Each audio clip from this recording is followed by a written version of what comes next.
Hey y'all, long time no vlog. I thought today that I would just sit here on my couch with you guys and share with you a little bit of a story time. So stay tuned if you'd like to hear the story about how I died and was brought back to life. Love, love, love, I wanna be strong, strong. We're doing wrong, but I'll try to feel. I do want to give a disclaimer for those of you who are sensitive to miscarriage stories or to those of you who have lost babies. First of all, my heart breaks for you and I'm very sorry for your loss. Secondly, if this video talking about loss is too hard for you, then please don't watch this video. But for the rest of you, I wanted you to know the story. So, yes, you heard that right. I have died twice, and Jesus brought me back to life. I know that sounds crazy and far-fetched and insane. When I tell the story, it sounds crazy and far-fetched and insane to me. Even still, it was 12 years ago now. It was 2011 that this happened.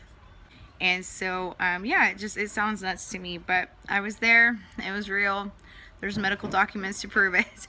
So when Xander was about a year old, I and their father decided that it was time to try to have another baby.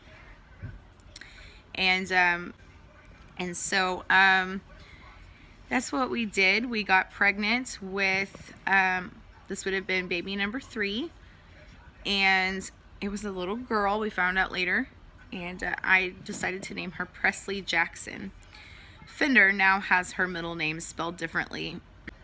So, when I was 5 weeks pregnant with Presley, I was sitting in my living room chair, and Xander crawled up into my lap. He was a baby, like I say, he was only 1, and he took his elbow and pushed it into my stomach, and I felt a pop inside my stomach. And you know, I had children, so I wasn't insanely worried, but it did give me a little bit of an anxiety. So I decided to go take a bath and relax and just kind of try to ease my mind about what had just happened.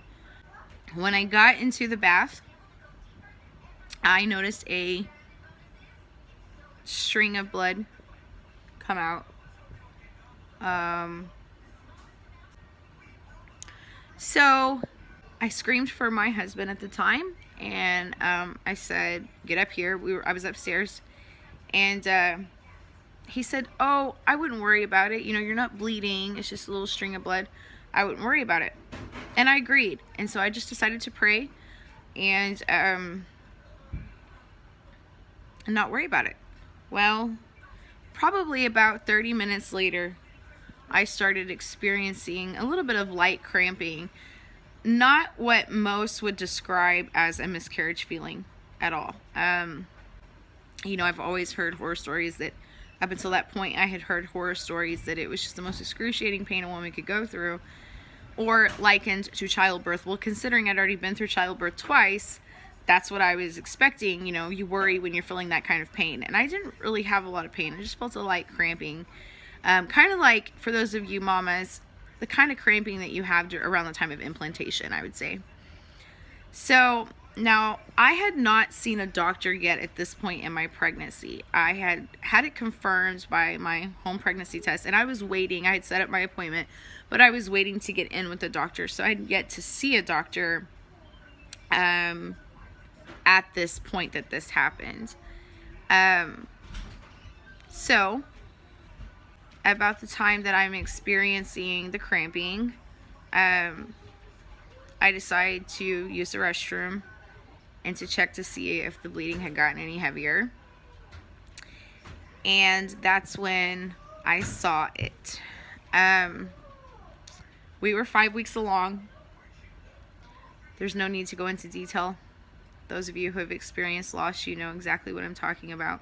So basically what it was in essence was, this is what we found out, was that my pregnancy, the baby had a cancer, a very rare cancer. And so even if I had carried her in utero, it still wouldn't have been successful. Or, she could have had a very, very sick life. But that was for the Lord to know and us to not find out. When you have a tubal or an ectopic pregnancy, I should say when you have an ectopic pregnancy, the baby can grow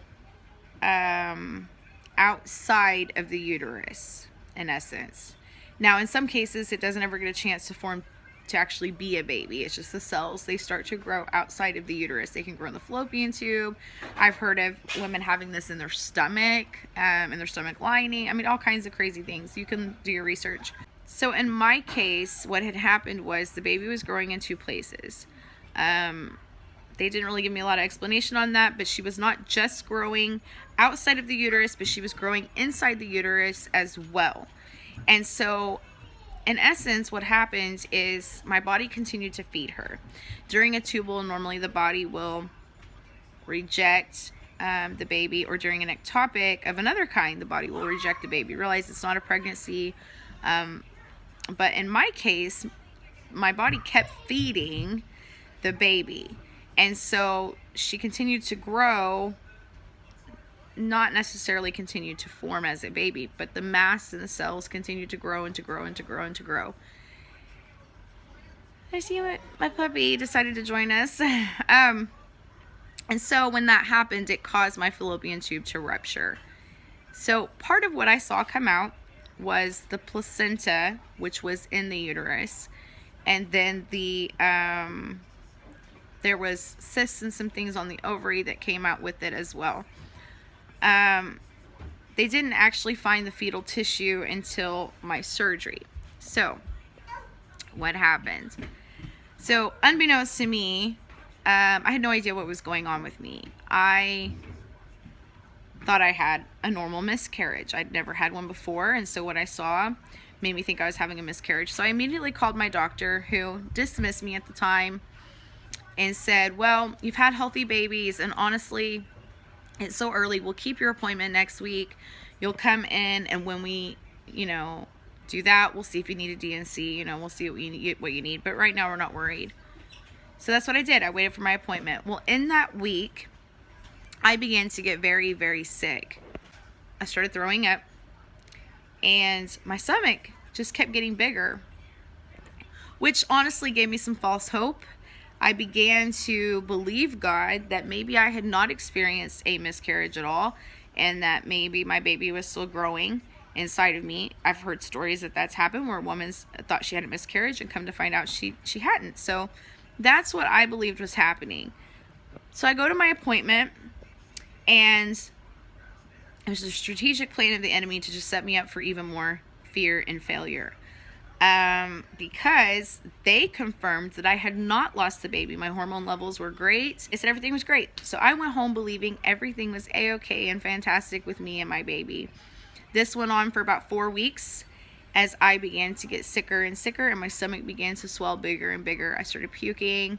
I later found out I was going into renal failure, but I just thought I was extremely constipated and couldn't urinate. So I thought I was severely dehydrated.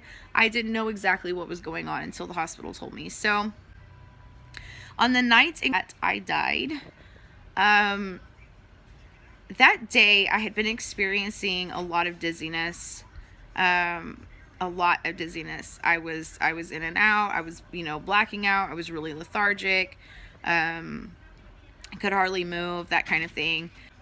Back at the house. So I have a baby, a 1-year-old, and I have a 3-year-old, and I'd put them in the room because I was really, really dizzy and I was just nervous. Put their baby gate up, and I remember putting Xander in his playpen, and I remember looking at him and him looking at me terrified and screaming, and that was the last thing I remember.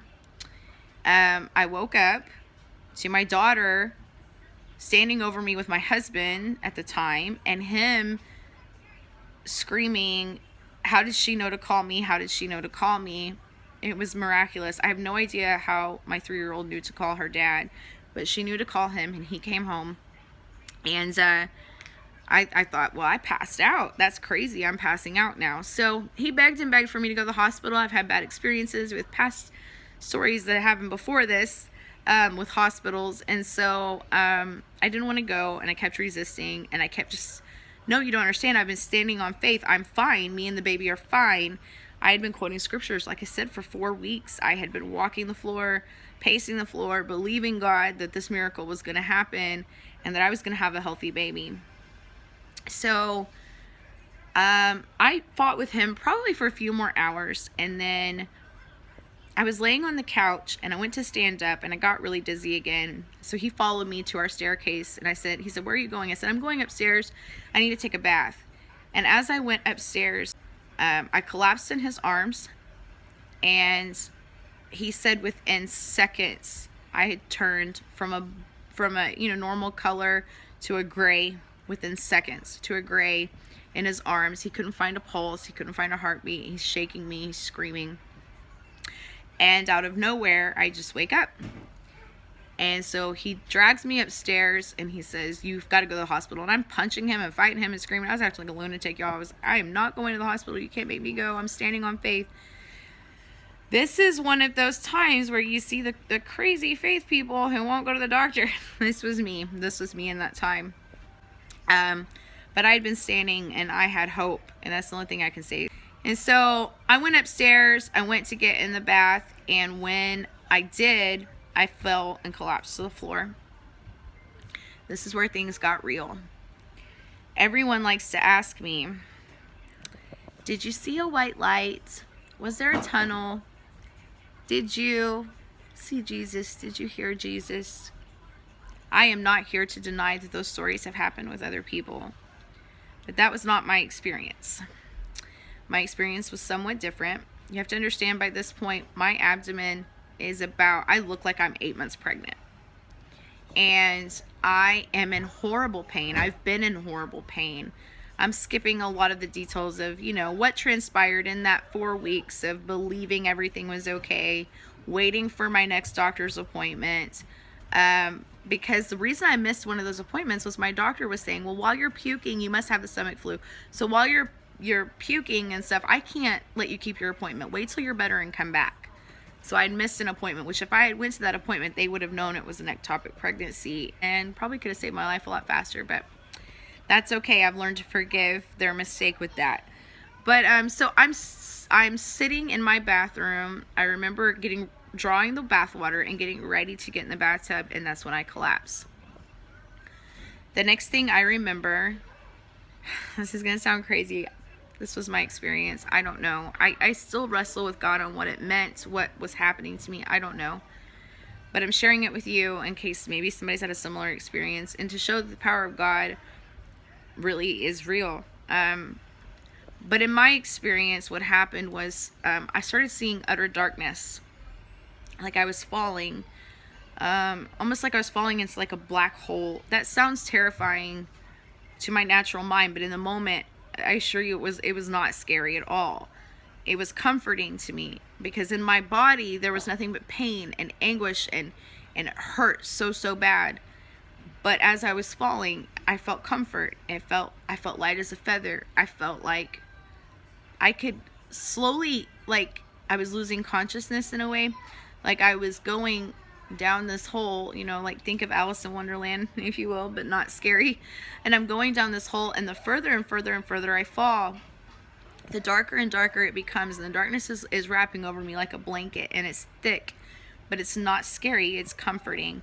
And as this blanket of darkness, this comfort is coming over me, I'm becoming more and more aware I'm not hurting, there's no pain. And I'm slowly detaching from the reality that I was in, and kind of becoming aware of the new reality, becoming aware of this new reality. I'm not in pain. And I remember thinking, why is it dark? I'm dying.